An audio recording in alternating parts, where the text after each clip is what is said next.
ഇവിടെ 100 ഡിഗ്രി എടുക്കുക. കേന്ദ്രത്തിൽ 0യിൽ നിന്ന് തുടങ്ങണം കേട്ടോ. വരമ്പ തൊടുന്ന 0യിൽ നിന്ന് തുടങ്ങി 0, 10, 20, 30 അങ്ങനെ പറഞ്ഞിട്ട് 100 ഇവിടെ എത്തണം. ഇതിലേക്ക് കൊടുക്കുക. ഇത്ര മതി. ഇവിടെ ചേർത്ത് പിടിച്ചിട്ടുണ്ടാവണേ. ഇനി 120 എടുക്കുക. കേന്ദ്രത്തിൽ ഇവിടെ സെൻറ്റർ 0 ഒക്കെ ക്രമത്തിൽ വെക്കുക. ഈ ലൈനുമ്പോൾ തട്ടണ 0 ഇവിടെയാണ്. അപ്പോൾ 0യിൽ നിന്ന് 120, 10, 20 ഇങ്ങനെ പോയിട്ട് 100, 110, 120 അറിയണ ഇവിടെയാണ്.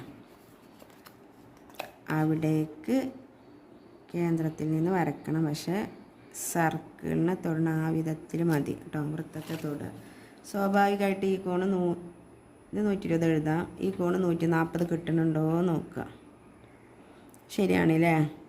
ഈ ലൈനുമ്പോൾ തട്ടുമ്പോഴേ 0യിൽ നിന്ന് തുടങ്ങുമ്പോൾ അതെവിടെയാണ് 0 മേലെ. ഇവിടെ എത്രയിൽ എത്തുന്നുണ്ട്? ഇവിടെ 140ൽ എത്തുന്നുണ്ട്. അപ്പോൾ ഈ കോണ് 140 ഡിഗ്രി ചേർത്ത് നമുക്ക് ഈ ലൈനുകൾ വരക്കാം.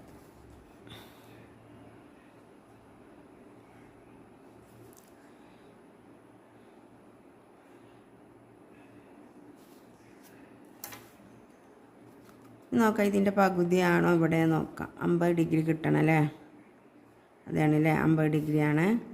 നമ്മൾ ഇവിടെ 50 എഴുതി. നമുക്ക് 140ൻ്റെ പകുതി ഈ ഓപ്പോസിറ്റ് ഇവിടെ കിട്ടണം. 70 കിട്ടണം. അളന്ന് നോക്കാം. 0യിൽ നിന്ന് അളക്കുമ്പോൾ നമുക്കറിയാം 50, 60, 70 ആണ്. ശരിയാണ്. മൊത്തം 70 എന്ന് പറഞ്ഞ് എഴുതി. ഇത് 120 ആകുമ്പോൾ ഇതിൻ്റെ പകുതി എത്ര കിട്ടണം? 60 കിട്ടണം. ഓക്കെ. അപ്പോൾ നമുക്ക് ഇവിടെ എത്ര കിട്ടുന്നുണ്ട്? 60 കിട്ടുന്നുണ്ട്. അപ്പോൾ ഇവിടെയും നമ്മൾ 60 എഴുതി. ഓക്കെ.